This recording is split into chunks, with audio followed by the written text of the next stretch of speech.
नमस्कार बंधुरा सबाई केमन आছেন आशा करছি সকলেই खूब भालो आছেন। আজকে আমি আপনাদেরকে দেখাবো খুবই সহজে কিভাবে বন পাউরুটি বাড়িতে বানাবে।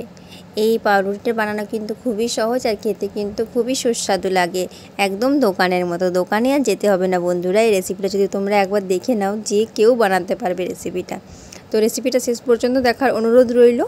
আর যে বন্ধুরা এখনও আমার চ্যানেলটা সাবস্ক্রাইব করোনি তারা প্লিজ চ্যানেলটা একটু সাবস্ক্রাইব করে আমাকে সাপোর্ট করো বন্ধুরা।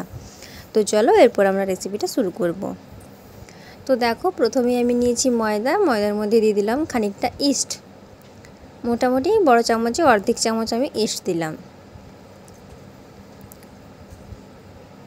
তোমরা তোমাদের প্রয়োজন মতো যতটা তোমাদের লাগবে, যতটা বানাবে ঠিক সেই পরিমাপ অনুসারে তোমরা ময়দাটা নেবে।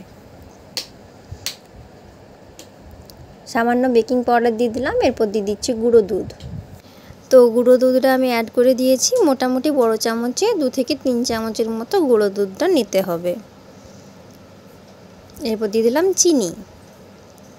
সব উপকরণগুলোর পর হাত দিয়ে ভালোভাবে আমি মিশিয়ে নেব।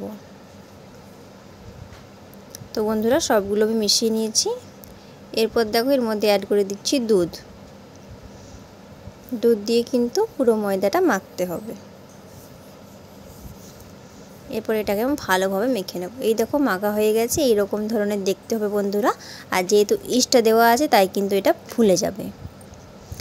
দেখুন আমি দেখাচ্ছি যে কিভাবে ফুলে গেছে। এই দেখুন কত সুন্দরভাবে এটা ফুলে গেছে।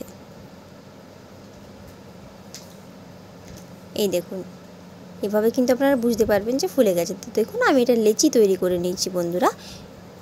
এরপর দেখুন কি করছি। এই দেখুন একটা লেচি নিলাম, হাত দিয়ে একটু গোল গোল করে মাঝে একটু গর্ত করে দিতে হবে। এই দেখুন কত সুন্দর তৈরি হয়ে গেল। তো এভাবে আমি সবগুলো বানিয়ে নিয়েছি। এরপর এগুলোকে আমি তেলে ভেজে নেব। তেল বসিয়ে দিয়েছি, এরপর একটা একটা করে তেলের মধ্যে আমি এগুলোকে অ্যাড করতে থাকবো। ছেড়ে দিচ্ছি। বানানো কিন্তু খুবই সহজ বন্ধুরা, আর খেতে কিন্তু অসাধারণ। আপনাদেরকে আর দোকানে যেতে হবে না বন পাউরুটি খেতে ইচ্ছে করলে, বাড়িতেই কিন্তু বানিয়ে খেতে পারবেন। এভাবে লাল লাল করে ভেজে আমি তুলে নেব।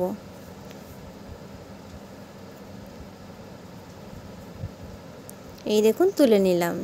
তো দেখুন বন্ধুরা কত সহজেই তৈরি হয়ে গেল এই পাউরুটিটা। বাড়িতে কিন্তু সহজেই শুধুমাত্র ময়দা থাকলে এই রেসিপিটা আপনারা বানিয়ে নিতে পারবেন। আর খেতে খুবই সুস্বাদু, চা দিয়ে কিন্তু অনায়াসেই খাওয়া যায়, আর এটা শুধুও খেতে পারবেন। আর এর জায়গায় আপনারা ক্রিম ইউজ করে কিন্তু মধ্যেখানে ক্রিম দিয়েও এই পাউরুটিটা বানাতে পারেন।